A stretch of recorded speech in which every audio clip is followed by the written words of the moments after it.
This show contains profanity, advice you should never follow, humor that you might not enjoy. The names have been changed to protect the guilty. Do not try this at home.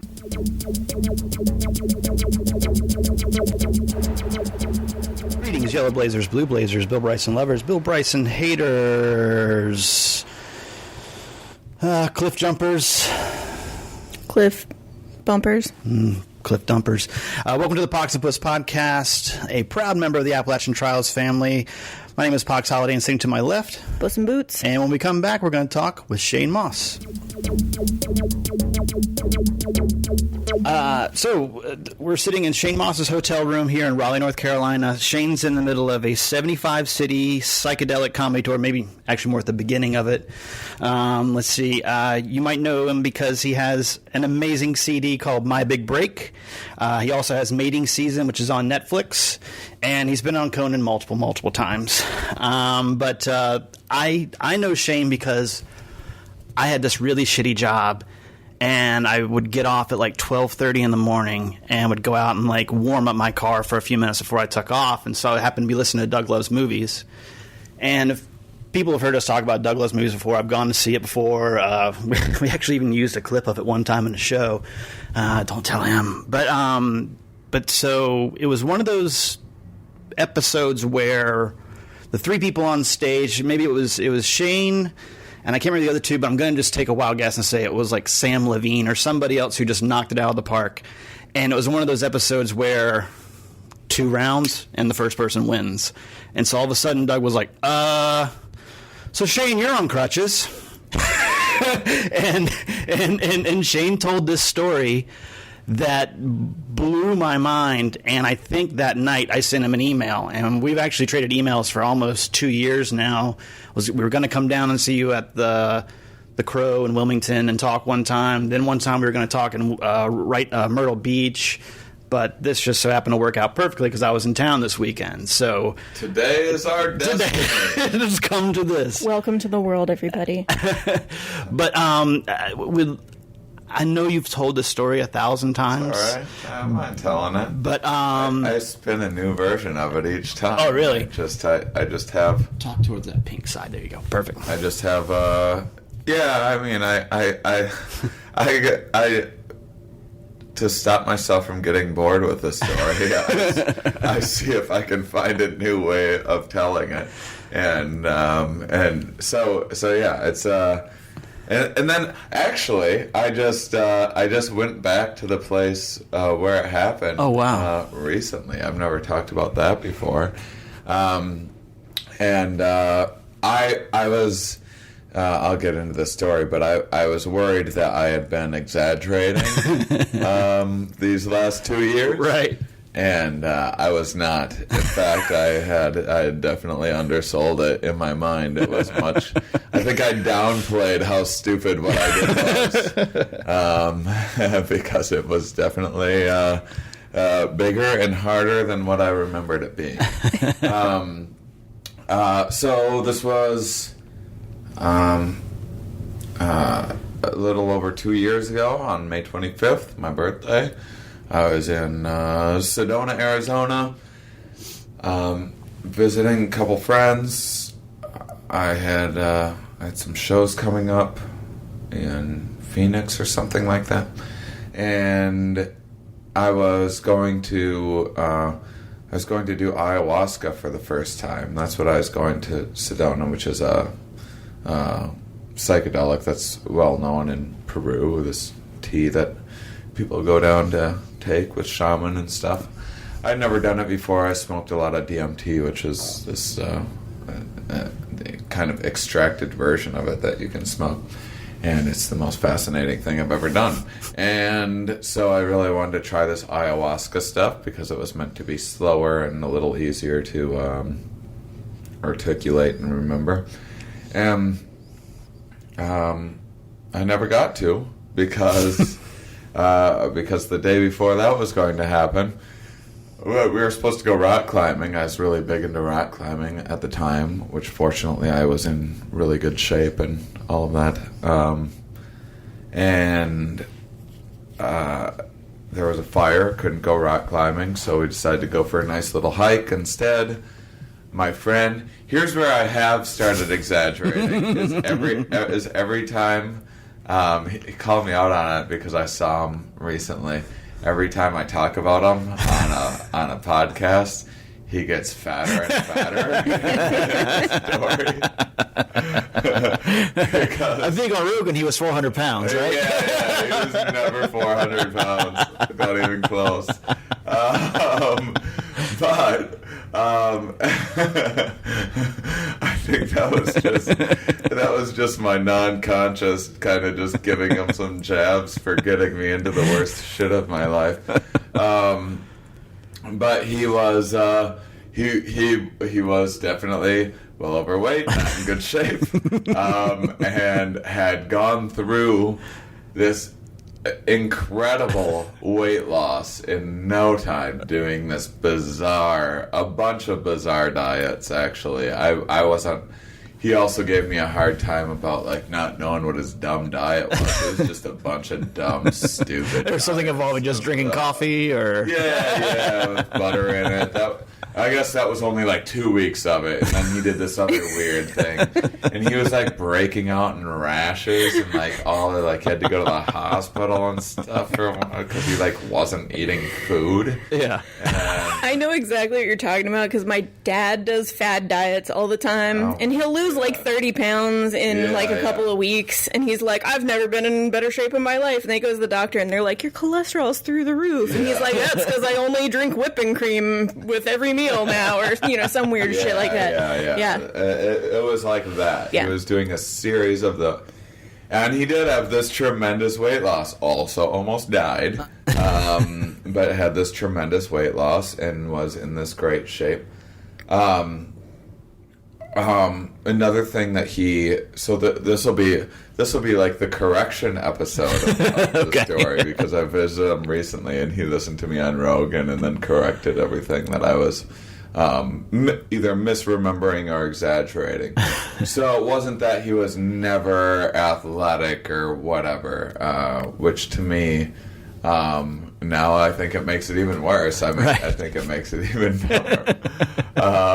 So we were hiking, and there was a spot, and we were I'm an adrenaline junkie, and I was bummed out we didn't get to climb. And so we were doing a little, like, mild, just climbing around on a few things here and there, not a big deal. And there was some spot that he had... Oh, excuse me. I was just waking up for a nap, from a nap before... waking up for a nap. Hey. That's even more.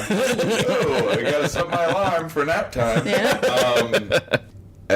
So there was some spot, some like shortcut that he wanted to take that his wife had warned him against taking because it was too high, and so we went and looked at it, and I was like, yeah, that's too high. That's crazy. And well, in fairness to him, his idea was to try to climb down a little bit, but the problem was and he had rock climbed a couple times in his life, but I was very good at rock climbing, so I kind of knew what I was doing a bit more. And the idea was to jump from a cliff down to another cliff, and so if you didn't land it right or jumped too far or whatever, you would go off of the second cliff, and then you'd just be dead. It was just like hundreds of feet or whatever. Jesus. And so his idea was to climb down this cliff a little bit and then jump down. But the problem was and I looked at it because I just went back recently, and I was trying to figure out how I could have done it differently. It was just stupid is all. It was just, we should have never done it like I told him. His wife was right. It was way too high. Yeah.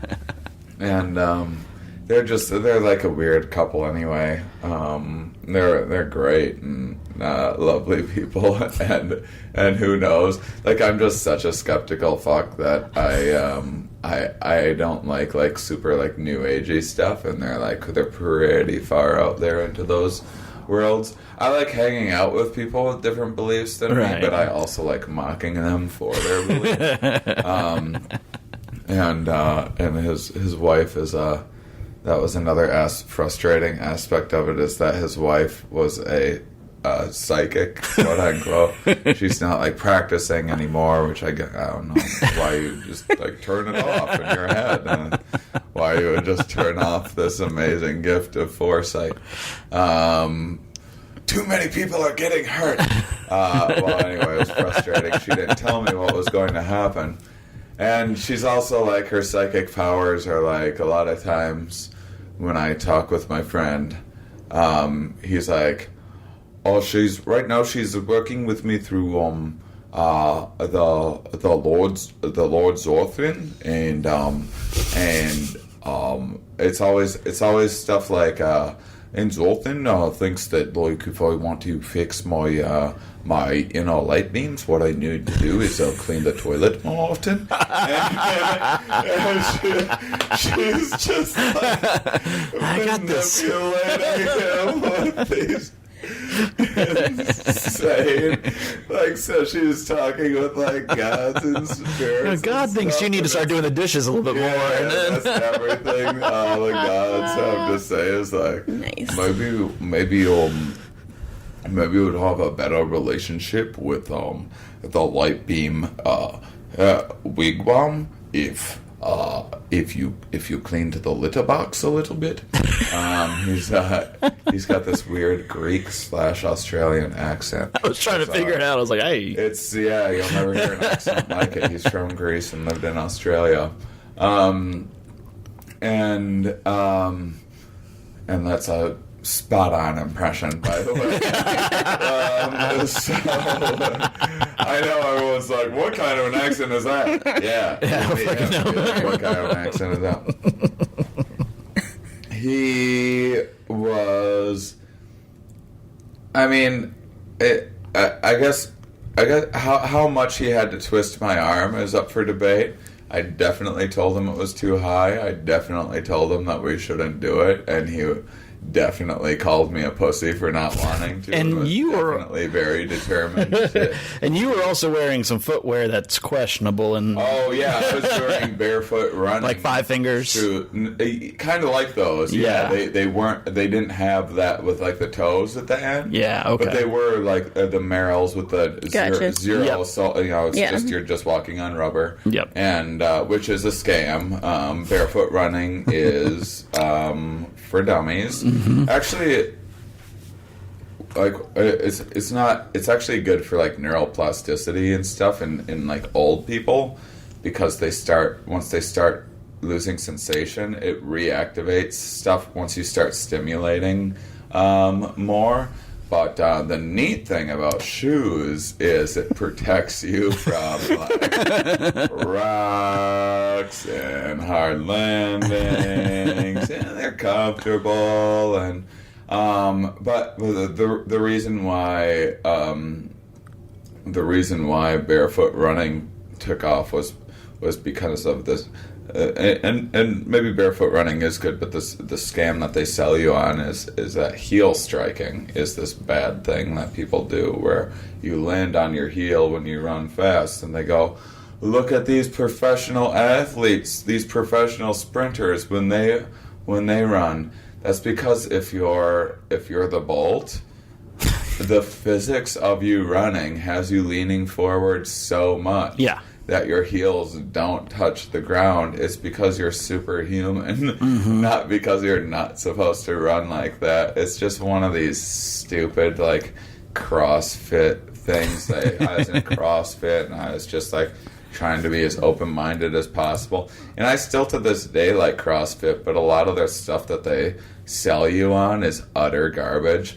Like, the idea of, like I remember when I first joined, and they were like, well, we don't do like, we don't do like bicep curls and stuff. That's just about showing off. It's like, who actually lifts things like this? Well, everybody, all of the time. That's how people lift and carry things, is with a bicep curl. Anyone that has lived on Earth for a little amount of time understands that. Instead, they have you doing overhead squats which is the I mean, that's how I lift things. I don't know about you. most awkward. There was never once in our ancestral history that a single one of our ancestors was doing an overhead squat for any reason other than trying to like lift up the roof on some like collapsing thing. Maybe it happened once ever. So CrossFit's dumb barefoot running scam. I'll blame that too. Anything that I can do to let myself off of the hook for my alleviate some of the blame. Yeah. Okay. I'm sorry, but I interrupted you as you were rejudging the cliff. No, it's fine. That says we're having a group conversation. So yeah, we were kind of going back and forth, and then, I mean, I'm an adrenaline junkie, so there's still a part of me that's like, well, it would be fun to jump off this thing. Like, I don't care that much. I jump off things all the time. I wasn't right. I usually get my adrenaline fix. But anyway, I was really worried about the way that he wanted to do it, and I was in much better shape than him, and I was much better at this kind of stuff than he was. And he was fat. Yeah, he wasn't really not anymore. Not at this time. He was just an experience. No, he wasn't fat because he'd done all this weird diet. Right. He was a fat fuck before that. Like really fat. Yeah, like 800 pounds. Yeah, at least. Yeah. So I decided I'd jump down. I was like, I'm at risk of breaking a heel. I broke a heel once in high school. And I was like, I won't be able to tuck and roll, so I'll have to take it all on my feet, and I'll have to try to like roll onto the balls of my feet and try to, see if I can bounce off my heels as much. But I was really worried about breaking a heel, and I was like, well, I broke a heel once before. It wasn't that big of a deal because you could just walk on your toes for like a month or so, and then you can start kind of. It's really like if it's just like a little chip in the heel, man. There's worse things you can do to yourself. Right. And I was thinking this is like worst case scenario, and I also I'll blame science too. Because I have a science podcast called Here We Are. That's right. I mentioned that. I interview scientists about their research, and one of my favorite things is all of these cognitive biases that we've evolved, and one of my favorite ones is this negativity bias, where in our evolutionary history, much like a smoke alarm is kind of biased to go off when it doesn't need to, because you can't build a perfect smoke alarm that will only go off when there's a fire. And so a smoke alarm can err in one or two ways. It can go off when you don't need it to, or it can not go off when you need it to. And the cost of not going off when you need it to is a bunch of people dying, as opposed to the cost of getting annoyed because it's going off when your toast burnt. And so they intentionally bias smoke alarms to be overly sensitive. And our brains have been biased in the same way. Those ancestors that had a rustling in the brush and got nervous even when it was nothing were the ones that protected themselves when there was a lion there. And so they do all these fun studies, like you can play a sound of a ball moving toward you or a sound of a ball moving away from you, and it's still, the sound waves are still hitting your ear at the exact same time. It's just a different, whether the sound is that of going towards or going away, and people respond to the sound of it coming toward them faster. So even your reflexes are biased and everything else. Well, when you know all this, it's nice because then you can have this freedom to get past all of your anxieties, because we actually live in a much safer world than our ancestors did, and we don't know how to shut this off. And so part of me was like, well, maybe this was my this is my negativity bias, just overestimating the danger here, and maybe this is safer than my instincts. And the lesson of this story is that sometimes you have to trust the old gut. And so I decided to jump off, and I landed, and I heard my heels break, and it was pretty bad because I heard it, both the sound of them breaking, like the sound passing out of my foot and then going through my ear on the outside, but then I also heard the sound resonate all through my bones up until my ear canal on the inside at the same time, and I was like, oh, damn it, I did something bad. And I was like, I just broke both my heels. And then he thought I was kidding because I said it like very nonchalant. I guess just because I think your body just kind of like takes over when you're in this crucial situation. Like they talk about people getting shot in war and not knowing it until after. Sometimes the pain response is so much that the body's like, all right, screw it, that pain isn't helpful right now, let's just get us out of here. I choose not to recognize that. Right, yeah. Because it's just a signal. So yeah, and then I had to scoot down a mountain for that was the other thing. I was worried when I went back to see it. I was worried like the trail that I had to take back was just right over there. Yeah, it was gonna be like really short and much easier than I remembered it being. It was very difficult. I had my girlfriend with me, and I had to help her out along the way. Like, she was nervous. There were some parts of it that I was like, oh, I better approach this kind of slowly. And this is with 2 working feet. Wow. And but fortunately, I was in the best shape of my life and was really good at climbing at the time and was able to manage. But it took 3 or 4 hours, I think, to get to. Maybe not quite that long. I don't know how long it took, but if I had to guess, I'd say 3. And my brain has a really good. I can. For whatever reason, my brain measures the passage of time way better than most anyone else's. It's like a weird superpower that I have. I'm serious. Like, Boom, hour. Tested and stuff. Like, I know exactly how much time has passed. You talked about the offset of pain, like when it happened, but did it set in the 3 hours down? Like, were you still in some type of shock where you weren't feeling the full pain? No. It set in at that point? Yeah. On the way down, I'd have to stop like every 5 minutes and just kind of lay on my back and put my feet up and get some of the blood out because they were swelling a lot. And yeah, it was... Cankling out of your barefoot running shoes. Yeah, all the hikers coming by. I mean, people tried to help me here and there, but it was too steep for anyone to really help me. And I kept on asking people, does anyone have any aspirin? Does anyone have like anything at all? I mean, I would have shot fucking heroin if someone would have had it. It was a lot of pain. Yeah. I had a pretty good pain tolerance back then, so I was able to manage it.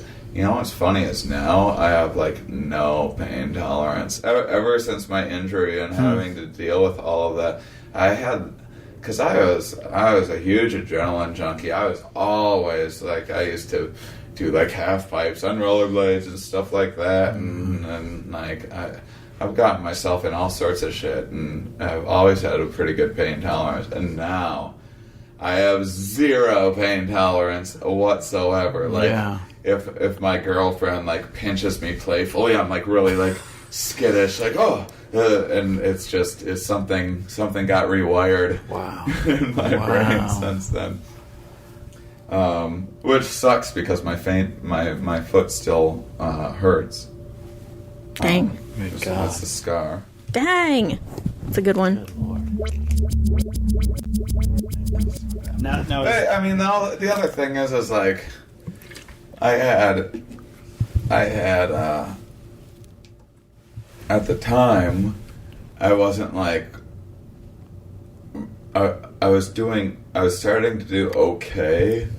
So I at least didn't have I didn't have any debt in my life or anything like that, and because I had to take 3 months off originally, and then there was a second surgery later on unexpectedly when I got a bone infection. That was actually scarier than the first thing, because then I almost lost my foot. Dang.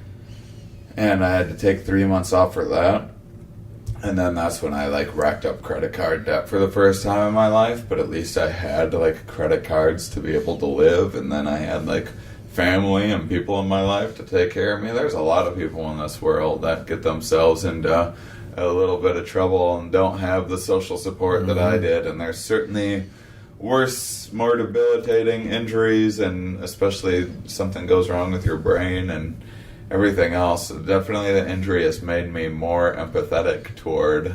I have a hard time going past a homeless person now without giving them $1 or whatever. I don't even think the dollar's helping them. It just helps me keep walking.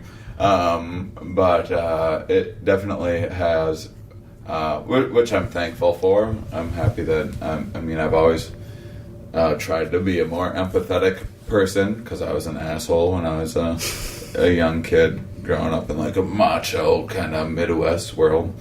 I had an embarrassing upbringing in that regard. so empathy is a good thing. So I definitely have more of it now, for sure. And and also after a while, it was I kind of liked telling the story, and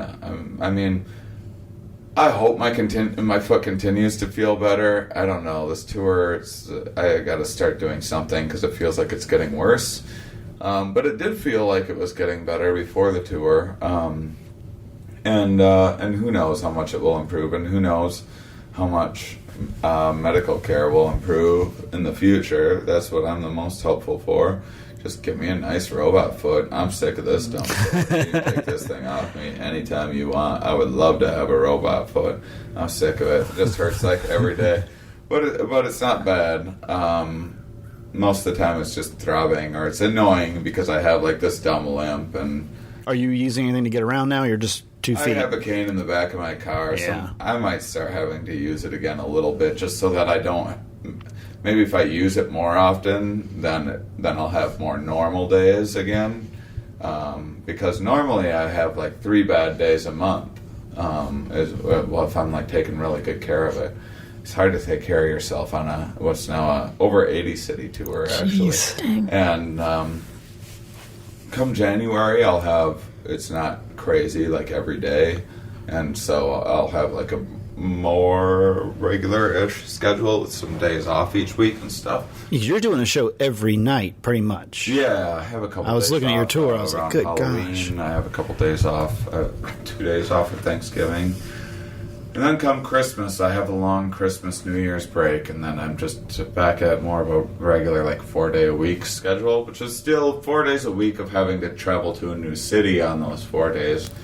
It's still a fair amount, but that's going to be a breeze compared to what I'm doing right now. Yeah. And it will be nice to, because it might not seem like much work to just drive 3 or 4 hours and do a show or whatever, but I also have my podcast that I have to spend lots of time getting guests and researching guests. Got to make time for sneezing, and then I have lots of marketing work and stuff like that. I have at least 2 or 3 hours of computer work that I have to do each day, and I'm being on other people's podcasts, and it is. I'm tired all the time. This is the busiest I've ever been in my entire life, and I like it that way. That's awesome. I'm really pushing it right now. Yeah. But I'm not giving my foot a break, and I'm not getting my foot rehabbed right now, and that's unfortunate. But the point was I think that, at this point, I annoy myself talking about my foot because it's just not that big of a fucking deal. People do all sorts of, people get into. My girlfriend's a social worker. She works with this guy that was out fishing and had a tree branch fall on him while he's in his boat fishing, and he's paraplegic now. Dang. And that's not even from like, I mean, a lot of people are like, it annoys me when people are like, oh, you're so stupid to jump off a thing that high. I'm like, oh yeah, I'm sure you've never, but if you've never taken a risk in your life, you're making just as much of a mistake as I am by taking a few too many risks once in a while. And I still like look back and it's like, you know what? I'm a jumper. I choose to jump. That's what I'm a comedian because I fucking go for it. I interview scientists and have an amazing life because I fucking go for it. And once in a while, yeah, you're gonna pay a little bit of a cost. But, you know, professional athletes have all sorts of injuries and stuff all of the time. And so I still don't look back at it as being that stupid of a thing. I look back at it as a learning lesson. I don't jump off anything anymore, even when, like, I've been to places where there's some cliff diving. That's not even like that big of a deal, not even, you know, maybe 20 feet or something like that, and like children are doing it and stuff like that. And this is like right up my alley. And I'm like, oh God, I want to do that. But now it's just like, well, if I hurt myself again jumping off something, no one's going to have any sympathy for me whatsoever. Like, my brain won't let me do anything. But my pain tolerance is like getting in the way of. I I just did a podcast. It's coming out, I think tomorrow. I don't know when this podcast comes out. Anyhow, doesn't matter. I interviewed a scientist who studies stings, and why different stings have evolved to be more painful. And essentially, he's had himself stung by like 100 different insects, and he wrote a book about it.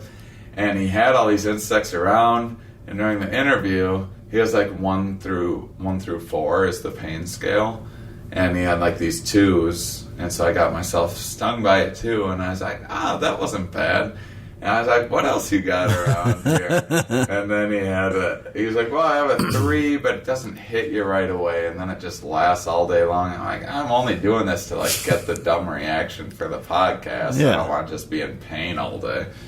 And then he had one that was it was a 4. It was the most painful insect on Earth. Is it the ant? What was it? It was oh man, what is the name of it?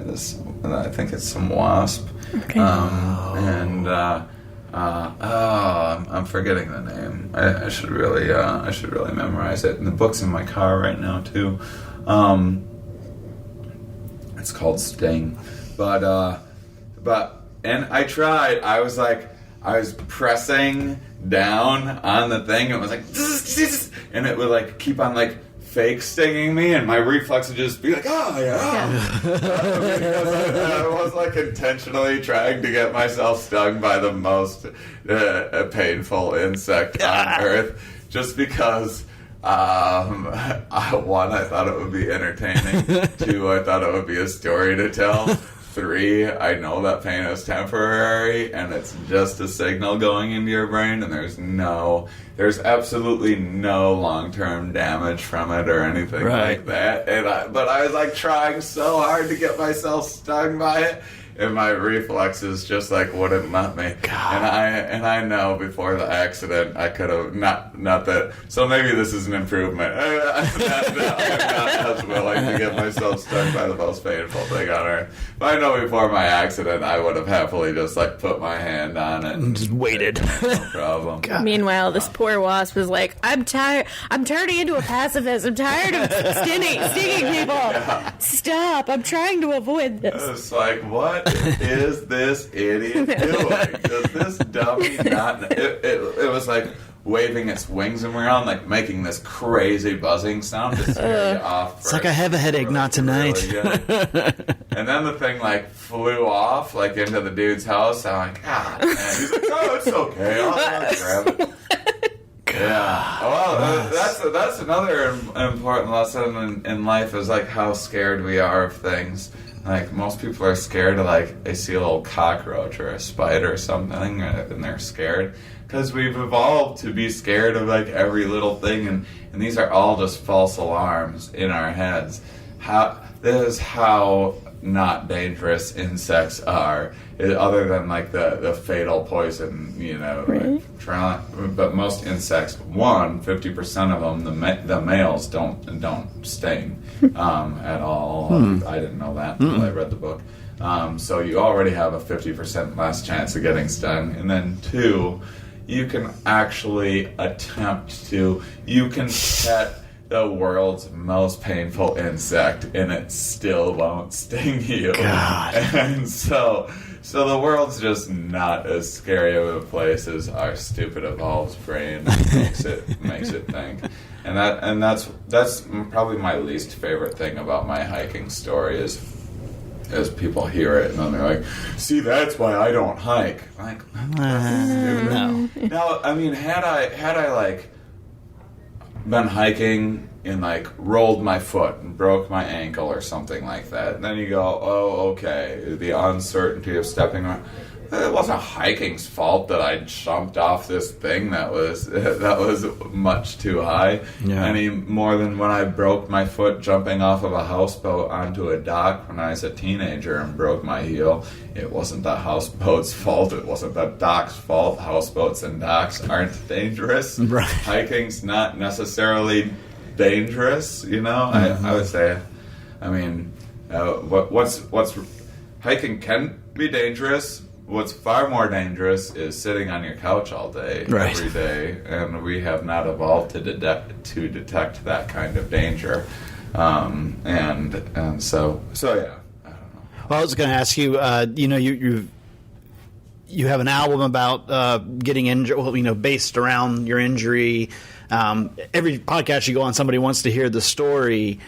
Have the roles reversed, and now people have heard you tell the story so many times now that they want to tell you about their injury? That happened right away, right from the beginning. Really? Yeah, people write all the time that have worse injuries or similar injuries or things like that, and listened to my album, and yeah, I mean, if there's more people breaking their feet out there, I'd be a much more successful comedian, because anyone that's ever broken their foot or suffered or is going through an injury apparently finds great relief. Oh, yeah. In my album about it. My album's actually about the kind of the evolved functions of negative emotions. I had already written all of that out before I hurt myself. And then hurting myself just kind of fit in with the topic really well. And so from a material standpoint, it was a really good timing, actually. Yeah. But and breaking my feet is just kind of the gimmick that I use to personalize the science and bigger ideas that I'm actually interested in, just like my psychedelic show I love psychedelics, but I mean, I don't necessarily think that they're for everybody, but they're a great gateway into talking about consciousness and perception, which is, I'm far more interested in talking about consciousness and perception than I am talking about psychedelics. And psychedelics is just this nice little marketable way you can target the psychedelic community and stuff like that. It's really hard to target people that are into it's harder to target the philosophy community. I mean, or like, hey guys, you want to hear comedy that's has a scientific bent? I still haven't figured out how to do that. My last 2 albums had a lot of science in them, and I haven't figured out how to market that without like some gimmicky other thing to kind of personalize it. But I'm getting there. But yeah, so I don't know. There's plenty of good lessons that came out of breaking my feet and whatever. It's prepared me for old age, that's for sure. I mean, this is what old age is going to feel like, I guess. It's just going to get harder to walk around, and you can't run anymore. Well, I identified with 3 things from your story and from your album, because when I was I grew up not too far from here and played football in high school and that kind of thing, and had the biggest guy on the other team. I remember his number was like 65 or 68 because he was 6'5" or 6'8". I can't remember. Biggest guy in the thing. And our football team, every time we scored a touchdown, there was this crazy guy who would shoot a cannon off. He still does. He still does. He's a crazy old man. I think between his 2 hands he has 3 fingers because he's shot them all off. He believes he's reincarnated. He works at a Schlotzsky's now. Oh, really? Yeah. He believes that he's reincarnated from an American soul from every war that America's fought in and all this kind of stuff. So he would shoot this cannon off every time we scored or every time it was the end of the half and that kind of thing. And so this 68, 65, whatever the hell the guy was, this huge guy falls completely on my entire right side of my body. And I all but snapped my MCL because he fell into my knee. Oh. And when I hit the ground, I was like, well, at least we scored a touchdown because I played offensive line. And I was like, well, at least, I got hurt, but at least, I heard the cannon go off. That was it was the ligament in my body. Yeah. Absolutely. Because I turned around and looked and it was like, wait, there's no points. They didn't put points up. What happened? And then I was like, oh, he's out of bounds like 20 yards from the, oh shit. And also on my 10th birthday, I fell from a height of 15 feet and shattered my entire left elbow and wrist to the point where I didn't, they had to build my growth plates. I should have a Tyrannosaurus Rex arm from the elbow down, So the shattering, kind of like you talk about, there's bits everywhere. That was me. And my wife actually had a brain tumor about 10 years ago. And it was on her pineal gland. And so after her surgery, she would have surges of natural DMT. Just... And so, I remember one time we were driving back from the hospital, and she was like, stop! Out here on Highway I-40, she was like, stop! I'm like, what the hell are you talking about? And she had seen a car flip up in the air, explode. She had seen all this stuff, and it was just like, wow, that's not happening, honey. And so ever since then, she's had, she talks in her sleep. And violently, there's no, it's not sleepwalking, it's not sleep talking. It's just ever since they touched that pineal gland, man. Ever since then, it's funky. So yeah, she has her natural DMT trips. That is interesting. She's a trip to be around anyway. When she is not tripping balls off of her natural brain craziness, But she hasn't had many of those, but she does have just very insanely vivid dreams that she didn't used to have when she was younger. So anytime, as the doctors at Duke Brain Center said, once you crack open that nut, man, and they're like once you crack it open, we don't know what you're going to get when it comes back, because there's just something about opening the brain and exposing it to the open that changes some things. And they're like, we don't know. And here's some of the smartest guys in the world I don't know. Yeah. So it's a very interesting thing that I almost want to try DMT just so I can see a car flip over too. I was going to ask you, did you ever get a chance to try ayahuasca? Yeah, I had a couple ceremonies. They were pretty underwhelming compared to smoking DMT, but Gotcha. I'm looking forward to trying it again under different circumstances. I'm going to do a one-on-one thing rather than, I didn't like a group setting. Yeah. I did it in the group, and it was just not for me. Felt like a cult. Lots of vomiting. What's that? Lots of vomiting. Lots of vomiting and pooping. Yeah. Disgusting. I just watched there's a thing on Viceland about ayahuasca therapy for vets with PTSD. It was crazy. Yeah, I mean, PTSD is psychedelics are great for PTSD because PTSD is an inability to process because your stress response goes off and you fight it and fight it so much. And so MAPS, the Multidisciplinary Association of Psychedelic Studies, who sponsors my tour, they use MDMA in treatment of it because it limits the blood flow to the amygdala, which is your fight or flight response, and it increases blood flow to the prefrontal cortex, which is your fancy decision making, superior, higher executive functions, and so you're able to process those initial kind of triggering moments that normally are just too much for you, and you have to keep on bearing it and repressing it. Mm-hmm. Repressing doesn't work very well. And but I mean, also people have had PTSD from traumatic psychedelic experiences, so it's tough to say. Mm-hmm. But if you have PTSD, there are treatments available in clinical use. Well, cool. Well, we're coming up to 50 minutes here, and you've got some other stuff to do. Did I hit everything plugs-wise for you as far as, your ShaneComedy.com? Yeah, it's, I think I have well over 60 dates left, so it's ShaneMauss.com, MAUSS.com. You can go and check out my tour dates. I'm all over the U.S., and so, yeah, should be, hopefully you didn't miss me already, but should be coming to an area near you soon. Cool. Well, thank you so much, man. That was awesome to meet you finally. Yeah, nice to meet you guys. Good deal, I'm glad thanks. it worked out. Cool. Well, thanks. Thank you. He was a fat fuck before that.